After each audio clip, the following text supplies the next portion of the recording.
இயக்குனர் நடிகர் ஆர் சுந்தரராஜன் வரலாறு. தொடர்ச்சியாக 7 சில்வர் ஜூப்ளி படங்களை கொடுத்த சூப்பர் ஹிட் இயக்குனர் இவர். யாரிடமும் உதவி இயக்குனராக வேலை பார்க்காமல், தொழிலே தெரியாமல் சூப்பர் ஹிட் படங்களை கொடுத்தவர் தான் இவர். கதையே இல்லாம ஷூட்டிங்ஸ் போயிட்டு ஷூட்டிங் ஸ்பாட்ல வைத்து கதையை யோசித்து காட்சிகளை எடுத்து அப்படியும் சூப்பர் ஹிட் அவர் கொடுத்திருக்கிறார். ஒரு படத்துக்கு விஜயகாந்த் தான் வேணும் அப்படின்னு இவர் அடம்பிடிக்க, விஜயகாந்த்னா நான் உங்களுக்கு படம் கொடுக்க முடியாதுன்னு ஏவிஎம் நிறுவனம் கொடுத்த செக்கை திருப்பி வாங்கியிருக்கிறாங்க. அது எந்த படம் அப்படிங்கிற விஷயத்தையும் இந்த சுந்தரராஜன் அவர் எடுத்த படங்கள்ல நிறைய புதுமையான விஷயங்களை செய்திருக்கிறார். அது என்ன விஷயம் அப்படிங்கறதையும், நடிகர் சுந்தரராஜனின் மனைவி ஒரு புகழ்பெற்ற சினிமா கலைஞர், அவர் யார் அப்படிங்கிற விஷயத்தையும், இந்த சுந்தரராஜன் அவர்கள் யார், இவர் குடும்ப பின்புலம் என்ன, இவர் எப்பொழுது சினிமா துறைக்கு வந்தார், சினிமா துறைனா பயங்கரமான ஒரு ஃபீல்டு, ஒரு இரும்பு கதவு இருக்கும் அப்படின்னு எல்லாரும் பயந்து கொண்டு இருந்த காலத்துல ரொம்ப அசால்ட்டாக சாமானிய மனிதனாக இந்த சினிமாவுக்குள் நுழைந்து இந்த சினிமாவையே புரட்டி போட்ட ஒரு மாபெரும் இயக்குனர் தான் இந்த ஆர் சுந்தரராஜன். இவருடைய வாழ்க்கையில ஏகப்பட்ட சுவாரஸ்யமான விஷயங்கள் நிறைந்து கிடக்கிறது.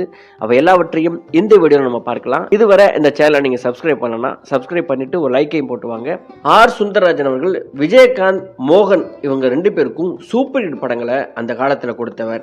இவர் இயக்கிய படங்கள் சில்வர் ஜூப்ளி படங்களாக பெரும்பாலும் இருந்திருக்கிறது.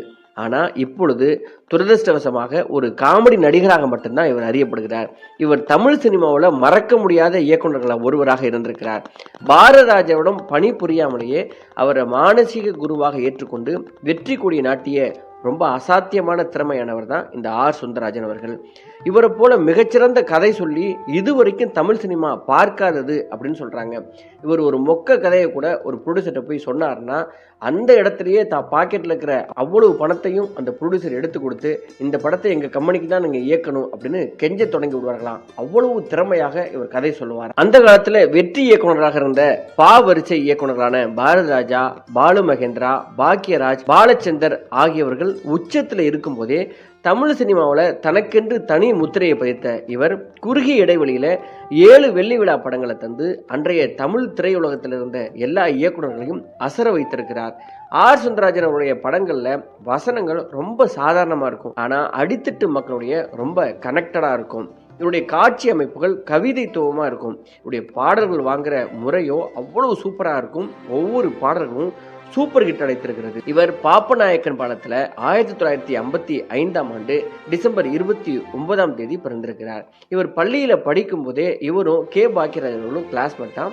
இவங்க 1ஆவதுல இருந்து 10ஆவது வரைக்கும் ஒன்றாக படித்திருக்கிறாங்க. சினிமா கனவுல சென்னைக்கு பாக்கியராஜ் நிறைய படங்கள் வேலை செய்ய ஆரம்பித்திருக்கிறார். ஆனால் ஆர் சுந்தரராஜன் அவருடைய குடும்ப தொழிலான பேக்கரி வேலையை தொடர்ந்து கொண்டிருக்கிறார். அதற்கப்புறம் நம்மளும் போய் சினிமாவில் ஜெயிக்கலாமே அப்படின்னு சென்னைக்கு வந்திருக்கிறார்.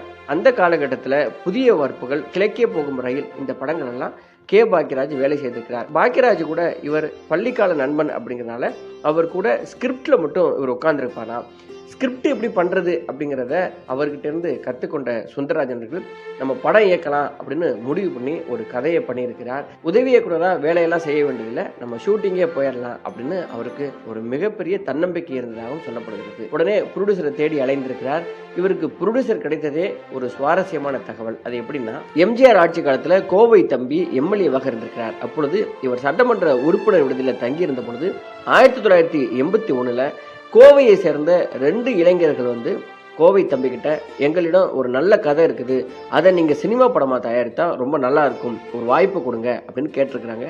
அந்த இளைஞர்கள் தான் இயக்குனர் ஆர் சுந்தரராஜன், அவருடைய துணை இயக்குனர் சிறுமுகை ரவி. பொது வாழ்வுக்கு வந்துவிட்டா சினிமா தயாரிக்கலாமா அப்படின்னு தயங்கி இருக்கிறார் கோவை தம்பி. பொதுவாக அந்த காலகட்டத்தில் கோவை தம்பியின் எல்லா எண்ணங்களையும் அரங்கநாயகத்திடம் கலந்து பேசிதான் முடிவுகள் எடுப்பாராம். எனவே சுந்தரராஜன் கோவை தம்பி கிட்ட சொன்ன கதையை அரங்கநாயகத்திடம் கூறும்படியும், அவர் என்ன முடிவை சொல்றாரோ அதுபடி நான் செய்கிறேன் அப்படின்னு பால தூக்கி அரங்கநாயகத்திடம் போட்டிருக்கிறார் கோவை தம்பி. அதன்படி அரங்கநாயகத்தை சந்தித்து கதையை கூறியிருக்கிறார் சுந்தரராஜன். ஏற்கனவே மிகச்சிறந்த கதை சொல்லியான சுந்தரராஜன் சொன்ன கதை அரங்கநாயகத்தை அப்படியே அசரடித்திருக்கிறது. கதை ரொம்ப நன்றாக இருக்கிறது, தாராளமாக படம் தயாரிக்கலாம் அப்படின்னு அப்பொழுதே அப்ரூவல் கொடுத்து விட்டாராம் அரங்கநாயகம்.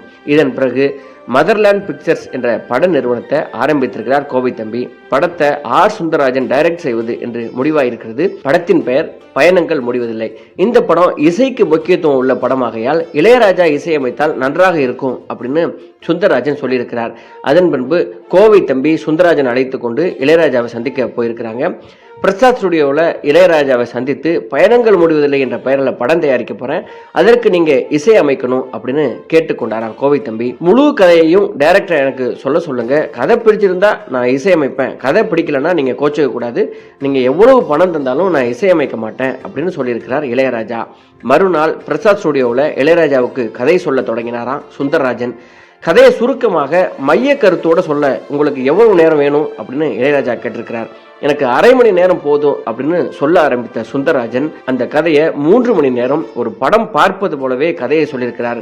இப்படி ஒருவர் கதையை சொல்வதை இதுவரைக்கும் இளையராஜா கேட்டதே இல்லையா.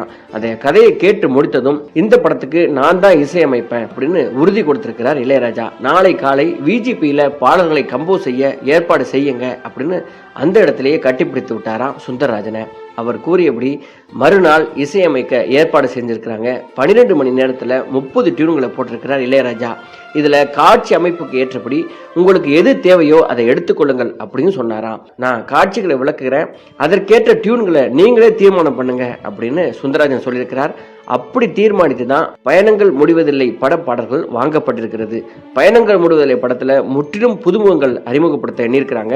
ஆனா கோவை தம்பி அரசியல்வாதி என்பதாலும் டைரக்டர் புதியவர் என்பதாலும் யாரும் முன்வரவே இல்லையா. அந்த சமயத்துல நெஞ்சத்தை கில்லாத படம் வெளிவந்திருக்கிறது. அதுல மோகனின் தோற்றமும் நடிப்பும் கோவை தம்பிக்கும் சுந்தரராஜனுக்கும் பிடித்திருந்திருக்கிறது. அவரை கதாநாயகனாக போட முடிவெடுத்திருக்கிறாங்க. அவர் அணுகிய போது கதையை கேட்ட பிறகுதான் முடிவை சொல்றேன் அப்படின்னு அவரும் சொல்லியிருக்கிறார். வழக்கம் போல சுந்தரராஜன் அவரையும் தன்னுடைய கதை சொல்லும் திறமையினால அசரடித்து உடனே காட்சிட்டு வாங்கியிருக்கிறாங்க. இந்த நேரத்துல மஞ்ச விரித்த பூக்கள் என்ற மலையாள படம் சென்னையில ஓடிக்கொண்டிருந்தது. அதில் நடித்த பூர்ணிமாவை கதாநாயகியாக ஒப்பந்தம் செய்து 13 லட்சம் செலவுல 4 மாதங்கள்ல பயணங்கள் முடிவதில்லை தயாராகி விட்டதாம். திரையிடப்பட்ட எல்லா இடங்களிலும் 100 நாட்கள் ஓடிய இந்த படம் முக்கிய நகரங்கள்ல 25 வாரம் ஓடி வெள்ளி விழா கொண்டாடி இருக்கிறது. சென்னையில லிட்டில் ஆனந்த் தியேட்டர்ல 425 நாட்கள் ஓடி வரலாறு சாதனை படைத்திருக்கிறது. எந்த முன் அனுபவம் இல்லாம ஷூட்டிங் ஸ்பாட்டையே அது வரைக்கும் பார்த்திராத ஒரு இயக்குனரான ஆர் சுந்தரராஜன் இவ்வளவு பெரிய மாபெரும் ஹிட் கொடுத்தது அந்த காலகட்டத்தில் தமிழ் சினிமா இயக்குனர்களையே கலங்கடித்திருக்கிறது. இந்த ஒரே படத்தின் மூலம் ஒரே நாள்ல முன்னணி இயக்குனர் என்ற வரிசைக்கு வந்து விட்டாரா ஆர் சுந்தரராஜன். இந்த படத்திற்கு பிறகு அந்த ராத்திரிக்கு சாட்சி இல்லை, சரணாலயம், தூங்காத கண் என்று ஒன்று, இந்த 3 படங்களை இயக்கி இருக்கிறார். இந்த 3 படங்களும் சுமாராக போயிருக்கிறது. அதன் பின்னர் 1984 நான் பாடும் பாடல் என்ற படத்தை இயக்கியிருக்கிறார். இந்த படம் சூப்பர் டூப்பர் ஹிட். இந்த படத்துல சிவகுமார், மோகன், அம்பிகா இவங்க எல்லாம் நடித்திருக்கிறாங்க. ரசிகர்களிடையே மாபெரும் வரவேற்பு பெற்றதோடு இன்றைக்கு வரைக்கும் அனைத்து தரப்பு மக்களும் ரசித்து கேட்கக்கூடிய பாடல்களும் இந்த படத்துல இடம்பெற்றது. மீண்டும் அதே ஆண்டு ஆர் சுந்தரராஜன் இயக்கத்துல விஜயகாந்த் ஹீரோவாக வைத்து வெளிவந்த மாபெரும் வெற்றி படம் தான் வைதேகி காத்திருந்தாள். இந்த படம் விஜயகாந்தின் திரையுலக வாழ்க்கையே புரட்டி போட்ட படம்னு சொல்லலாம். தாய் குலத்தின் ஆதரவு இந்த படத்திலிருந்து தான் விஜயகாந்திற்கு கிடைக்க ஆரம்பித்தது அப்படின்னு சொல்லலாம். ஆனா இந்த படத்துல விஜயகாந்தை கமிட் பண்ணுவதற்கு ஆர் சுந்தரராஜன் பெரும் போராட்டத்தையே பண்ணியிருக்கிறார். இந்த படத்திற்கு விஜயகாந்த் சரியா வரமாட்டாரு அப்படின்னு இவரை சுத்தி இருந்தவங்க எல்லாம் கடுமையாக இவரை குழப்பி இருக்கிறாங்க. ஆனாலும் இந்த கதையை நான் விஜயகாந்துக்கு தான் இயக்குவேன் அப்படிங்கிறதுல ரொம்ப உறுதியாக இருந்திருக்கிறார் ஆர் சுந்தரராஜன். அவர் நினைத்தது போலவே இந்த படத்துல மாபெரும் வரவேற்பை பெற்றார் அப்படின்னு தான் சொல்லணும். இந்த படத்தோட இறுதி காட்சியில விஜயகாந்த் தன்னுடைய அந்த ஹீரோ பிம்பத்தை பல மடங்கு உயர்த்தி கொண்டதாகவும் அவ்வளவு ரசிக்கப்பட்ட படமாகவும் இது மாறி இருக்கிறது. இந்த படத்தில் இடம்பெற்ற ராசாத்தி ஒன்ன காணாத நெஞ்சு, அழகு மலராட, மேகம் கற்கையிலே போன்ற பாடல்கள் ரசிகர்களை திரையின் இருக்கையை விட்டு எழ முடியாதபடி செய்த பாடல்களாக இருந்திருக்கிறது. இந்த படத்துல விஜயகாந்த் நடிக்க வேண்டாம் அப்படின்னு ஏவிஎம் நிறுவனம் சொன்ன ஒரு சுவாரஸ்யமான தகவலும் இருக்கிறது. அது என்ன அப்படின்னா, ஆர் சுந்தரராஜன் இயக்கத்துல நான் பாடும் பாடல் வெளிவந்து வெற்றிகரமாக ஓடிக்கொண்டிருந்ததான் பல தயாரிப்பாளர்கள் அவரை தேடி வந்திருக்கிறாங்க. அவர்களிடம் ஒரே ஒரு விஷயத்தை மட்டும் ரொம்ப தெளிவாக சொல்லியிருக்கிறார் ஆர் சுந்தரராஜன். எனக்கு இப்போ சொந்த வீடு இல்லை, அதனால நான் சொந்த வீடு வாங்கலான்னு முடிவு பண்ணியிருக்கிறேன். அதை யார் வாங்கி கொடுக்குறீங்களோ அவங்களுக்கு தான் அடுத்த படம் பண்ணுவேன் அப்படின்னு சொல்லியிருக்கிறார். உடனடியாக ஏவிஎம் நிறுவனத்திலிருந்து அழைப்பு வந்திருக்கிறது. அட்வான்ஸாக 2 லட்சம் ரூபாயும் இவருக்கு கொடுத்து நீங்க வீட்டை புக் பண்ணுங்க, நான் உங்களுக்கு அந்த வீடை வாங்கி தரேன் அப்படின்னு அவங்க உறுதி கொடுத்திருக்கிறாங்க. ஆரம்பத்தில் கொஞ்சம் தயங்கி இருக்கிறார் ஆர் சுந்தரராஜன். ஏன்னா அடுத்த படத்திற்கான கதையை அவர் இன்னும் தயார் செய்யவே இல்லையா. அதை பற்றி பரவாயில்ல, பிறகு பார்த்து கொள்ளலாம், இதை வாங்கி கொள்ளுங்க அப்படின்னு ஏவிஎம் இவர் கையில அந்த செக்கை கொடுத்துட்டு போயிருக்கிறாங்க. அந்த பணத்தை வாங்கி புது வீடு வாங்குவதற்கான அட்வான்ஸ் கொடுத்து விட்டாராம் ஆர் சுந்தரராஜன். அடுத்து ஒரு சில நாட்கள்ல கதை தயார் பண்ண ஆரம்பித்திருக்கிறார் சுந்தரராஜன். அதுதான் வைதேகி காத்திருந்தாள். ஏவிஎம்முக்கு போய் கதையை சொல்லியிருக்கிறார் சுந்தரராஜன். கதை ரொம்ப நல்லா இருக்கு, ஹீரோ யாரு, விஜயகாந்தை போட்டா ரொம்ப பொருத்தமா இருக்கும், படமும் பிரமாதமான வெற்றி பெறும் அப்படின்னு சொல்லியிருக்கிறார் சுந்தரராஜன். விஜயகாந்தா வேண்டாம், ஏற்கனவே வெளிவந்து வெற்றி பெற்ற நான் பாடும் பாடல் படத்துல சிவகுமார் தானே ஹீரோ, வைதேகி காத்திருந்தால் படத்திலையும் அவரையே நடிக்க வைங்க அப்படின்னு சொல்லியிருக்கிறாங்க ஏவிஎம். ஆர் சுந்தரராஜன் உறுதியாக சொன்னாராம், அந்த வெள்ளைச்சாமி கேரக்டருக்கு விஜயகாந்த் தான் பொருத்தமாக இருப்பார். பொறுமையாக அதை கேட்ட ஏவிஎம், இல்ல இதுல எங்களுக்கு சம்மதம் இல்லை, நீங்க இதை ஒத்துக்கலன்னா நாங்க கொடுத்த 2 லட்சம் ரூபாயை திருப்பி கொடுத்து விடுங்கள். சுந்தரராஜன் திகைத்து போயிருக்கிறார். ஏன்னா ஏவிஎம் கொடுத்த அந்த பணத்தை வாங்கி தான் புது வீடு வாங்குவதற்கான அட்வான்ஸ் தொகையாக கொடுத்து விட்டு இருந்திருக்காரு. வேறு பணம் எதுவும் அவர் கைவசம் இல்லை. என்ன செய்யறது அப்படின்னு தெரியாம தடுமாறி இருக்கிறார் சுந்தரராஜன். ஏவிஎம் கொடுத்த 2 லட்சம் ரூபாயை திருப்பி அவங்களுக்கு எப்படி கொடுக்கறது, சொன்ன தேதிக்குள்ள கொடுக்கணுமே, ரொம்ப பெரிய கம்பெனி ஆச்சு அப்படின்னா அவர் பயப்பட ஆரம்பித்திருக்கிறார். அன்று மாலை வாடிய முகத்தோடு வழக்கமான வாக்கிங் சென்ற போது எதிரே வந்திருக்கிறார் தூயவன் அப்படிங்கிற கதாசிரியர். என்ன நடந்தது, ஏன் ஒரு உற்சாகமே இல்லாம இருக்கிறீங்க அப்படின்னு தூயவன் விசாரித்திருக்கிறார். நடந்த விஷயங்கள் அத்தனையும் ஒன்று விடாமல் எடுத்து சொன்னாராம் சுந்தரராஜன். இவ்வளவு தானே, இதற்கு போய் ஏன் இப்படி கவலைப்படுறீங்க, வாங்க என் கூட அப்படின்னு அடுத்த ஒரு சில நிமிடங்கள்ல பஞ்சு அருணாச்சலத்தின் வீட்டுல உட்கார வைத்தாராம். வைதேகி காத்திருந்தால் கதையை மறுபடியும் ஆர் சுந்தரராஜன் சொல்லியிருக்கிறார். உடனடியாக 2 லட்சம் ரூபாயை சுந்தரராஜன் கைகளில் கொடுத்திருக்கிறார் பஞ்சு அருணாச்சலம். ஏவிஎம்முடன் வாங்கிய பணத்தை திரும்ப கொடுத்து விட்டு நிம்மதி பெருமூச்சு விட்டாராம் சுந்தரராஜன். தூயவன் வைதேகி காத்திருந்தால் படத்தின் தயாரிப்பாளர் ஆகியிருக்கிறார். இப்படி எடுக்கப்பட்டு மாபெரும் வெற்றி கண்ட படம் தான் வைதேகி காத்திருந்தால். இந்த வைதேகி காத்திருந்தால் படத்தோட ஆரம்பத்துல இன்னொரு சுவையான ஒரு விஷயமும் நடந்திருக்கிறது. நான் பாடும் பாடல் படம் முடிந்ததுக்கு அப்புறம் ஏவிஎம் கிட்ட அட்வான்ஸ் வாங்கி விட்டு அடுத்து என்ன மாதிரியான கதை பண்ணலாம் அப்படின்னு ஆர் சுந்தரராஜன் யோசித்து கொண்டே இருந்தாராம். அப்பொழுது இளையராஜா, நான் ஒரு 7 டியூன் வச்சிருக்கிறேன், இதை தனித்தனியா யாருக்கும் கொடுக்க முடியாது, மொத்தமா ஏதாவது ஒரு படத்துல யூஸ் பண்றதா இருந்தா கொடுப்பேன் அப்படின்னு சொல்லியிருக்கிறார். உடனே ஆர் சுந்தரராஜன் அந்த எல்லா பாட்டையும் எனக்கு போட்டு காட்டுங்க அப்படின்னு சொல்லியிருக்கிறார். அந்த 7 பாடல்களையும் இளையராஜா போட்டு காட்டியிருக்கிறார். கேட்ட ஆர் சுந்தரராஜன் அதற்கு அப்புறம் இந்த பாட்டுக்காக ஒரு கதையை அவர் தயார் பண்ண ஆரம்பித்தாராம். அந்த கதை தான் வைதேகி காத்திருந்தால் சொல்றாங்க. படமும் சூப்பர் ஹிட், அந்த பாடல்களும் மாபெரும் ஹிட் அடித்திருக்கிறது. இந்த வைதேகி காத்திருந்தால் படத்துல தான் முதல் முறையாக கவுண்டமணியும் செந்திலும் சேர்ந்து காமெடி பண்ண ஆரம்பிச்சாங்க. இந்த படத்திற்கு பின்பு இந்த கூட்டணி மாபெரும் வெற்றி கூட்டணியாக மாற்றப்பட்டது. இது மட்டும் இல்லாம கவுண்டமணி நடித்த ஆளினால் அழகுராஜா அப்படிங்கிற அந்த கதாபாத்திரம் இன்றைக்கு வரைக்கும் பேசப்படக்கூடிய ஒரு கதாபாத்திரமாகவும் இருந்தது. இந்த படத்திற்கு பின்பு 1985ஆம் ஆண்டு ஆகஸ்ட் 23 வெளிவந்த படம் தான் குங்குமச்சிமிழ் படம்.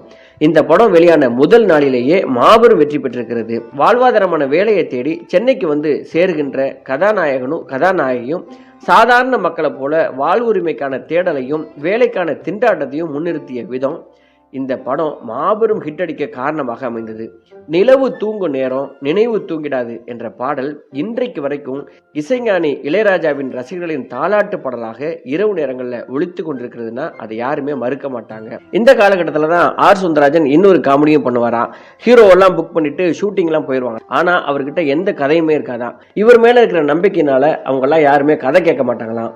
ஷூட்டிங் ஸ்பாட்டுக்கு போய் என்ன கதை என்ன சீனுன்னு அங்க வைத்து தான் யோசிப்பாராம். அப்படி அவர் எடுத்த படங்களும் சூப்பர் ஹிட் ஆகியிருக்கிறது. அவ்வளவு கதை திறமை வாய்ந்தவராக இருந்திருக்கிறார் சுந்தரராஜன். தொடர்ச்சியாக ஹிட் கொடுத்த சுந்தரராஜனை வைத்து ஒரு படம் இயக்க ஆசை கொண்டதான் ஏவிஎம் நிறுவனம். உடனே அவரை கூப்பிட்டு மறுபடியும் பேசியிருக்காங்க. இணைந்து ஒரு படம் பண்ண முடிவு பண்ணியிருக்கிறாங்க. அந்த படம் தான் மெல்ல திறந்தது கதவு. இந்த படத்துல இன்னொரு அதிசயமான இணைப்பும் நடந்தது. அது எம்எஸ்வியையும் இளையராஜாவையும் சேர்த்து ஒரு படத்துல இசையமைக்க வைத்திருக்கிறாங்க. இந்த படம் 1986 வெளியானது. சூப்பர் டூப்பர் ஹிட் அடித்திருக்கிறது. குழலூதும் கண்ணனுக்கு குயில் பாடும் பாட்டு கேக்குதா, வா வெண்ணிலா, இந்த பாடல்களை யாரும் மறக்கவே முடியாது. இதனைத் தொடர்ந்து தழுவாத கைகள், காலையும் நீயே மாலையும் நீயே, என் ஜீவன் பாடுவது போன்ற படங்களை இயக்கிய சுந்தரராஜனுக்கு எதிர்பார்த்த வெற்றி கிடைக்கவில்லையா. அதனால் எப்பொழுதுமே மனித உணர்வுகளையும் உறவுகளையும் தன்னுடைய படங்கள்ல அழகாக சொல்லி வந்த சுந்தரராஜன் சற்று விலகி கமர்ஷியலாக ஒரு படத்தை எடுக்க முடிவு செய்திருக்கிறார். அதுவும் மாஸ் ஹீரோவை வைத்து. அப்படி உருவானது தான் ராஜாதி ராஜா. 1989ஆம் ஆண்டு வெளியான இந்த படம் வசூல்ல சக்க போட்டிருக்கிறது. ரஜினிகாந்த் இரட்டை வேடத்துல கலக்கிய இந்த படத்திற்கு இசையமைத்தது மட்டும் இல்லாம தயாரித்ததும் இளையராஜா தான். அத்தனை பாடல்களும் சூப்பர் ஹிட். மீனம்மா மீனம்மா, எங்கிட்ட மோதாதே போன்ற ரஜினிகாந்தின் சூப்பர் ஹிட் ஹீரோயிச பாடல்கள் இந்த படத்துல இடம்பெற்றது. இந்த படத்தோட வெற்றிக்கு அதுவும் ஒரு காரணம். 1990களுக்கு பின்பு சுந்தரராஜன் இயக்கிய படங்களுக்கு சறுக்கல் ஏற்பட ஆரம்பித்தது.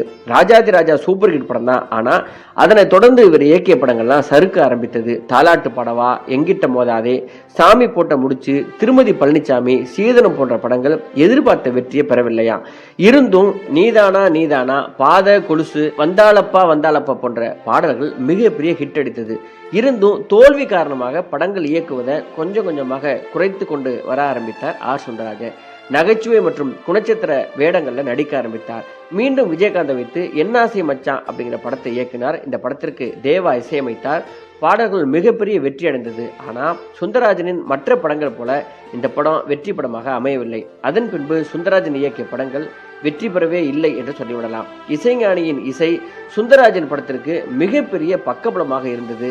ஆனா அதற்கப்புறம் அவர் இசைஞானி கூட சேராது பெரும் குறையாக பார்க்கப்பட்டது. அந்த காலகட்டத்தில் தொடர்ச்சியாக வெற்றி பெற தொடங்கிய விஜயை வைத்து 1997 காலமெல்லாம் காத்திருப்பேன் அப்படிங்கிற படத்தை இயக்கினார். அந்த படமும் தோல்வி படமாக மாறி போனது. அதனால் சுந்தரராஜன் முழுமையாக நடிப்பில் இறங்க ஆரம்பித்தார். 1997ஆம் ஆண்டு விக்ரமணி இயக்கத்தில் வெளிவந்த சூரியவம்சம் படத்துல தேவயானியின் மாமாவாக வந்து சிறப்பான வேடத்தில் நடித்து வெற்றி பெற தொடங்குகிறார். அதன் பின்பு பல திரைப்படங்கள்ல சுந்தரராஜன் குணச்சித்திர வேடங்களையும் நகைச்சுவை நடிகராகவும் நடிக்க ஆரம்பித்து அதிலையும் மிகப்பெரிய ரவுண்டு வந்தார்.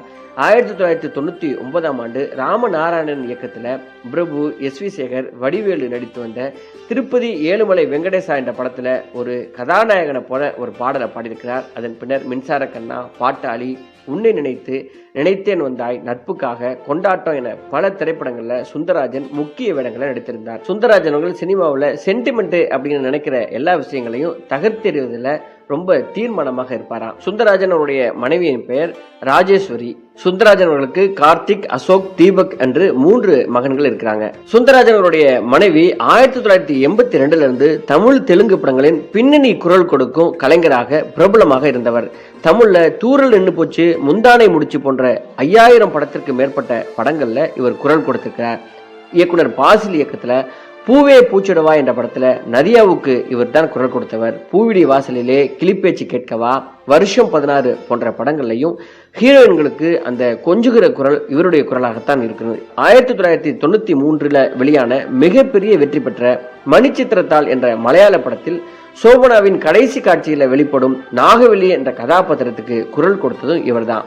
2013 சுந்தரராஜன் இயக்கத்தில் வெளிவந்த சித்திரையில் நிலாச்சோறு என்ற படம் தோல்வி அடைந்ததால் சுந்தரராஜன் சிறிது காலம் இந்த திரைத்துறையை விட்டே விலகி இருந்தார். அடிப்படையிலேயே இவர் பேக்கரி தொழில் செய்யும் குடும்பத்தில் இருந்து வந்ததால் இந்த குடும்பத்தினரின் பூர்வீக தொழிலான பேக்கரி மற்றும் ஹோட்டல் தொழிலை இவர் வெற்றிகரமாக செய்ய ஆரம்பித்தார். இயக்குநர்கள் P. Vasu, K. S. Ravikumar ஆகியோரின் குடும்ப திருமண நிகழ்வுகளுக்கு இவர் தான் சமையல் வேலைகளை கான்ட்ராக்ட் எடுத்து செய்து கொடுத்திருக்கிறார். தற்பொழுது சுந்தரராஜன் அவர்கள் சின்ன திரையில நிறைய தொடர்களை நடித்து வருகிறார். சுந்தரராஜன் அவருடைய மூத்த மகன் கார்த்திக் 2004ஆம் ஆண்டு ஒரு கார் விபத்துல மரணமடைந்து விட்டார். இவருடைய அடுத்த மகன் தீபக் அவர்கள் ஆனபிள் சேதுபதி என்ற படத்தை இயக்கியிருக்கிறார். இயக்குனர் சுந்தரராஜன் அவர்கள் இயக்கிய திரைப்படங்கள் அன்று சிந்திய ரத்தம், பயணங்கள் முடிவதில்லை, அந்த ராத்திரிக்கு சாட்சி இல்லை, சரணாலயம், தூங்காத கண்ணென்று ஒன்று, நான் பாடும் பாடல், வைதேகி காத்திருந்தால், குங்கும சிமிழ், சுகமான ராகங்கள், அம்மன் கோவில் கிழக்காலே, மெல்ல திறந்தது கதவு, தழுவாத கைகள், என் ஜீவன் பாடுது, காலையும் நீயே மாலையும் நீயே,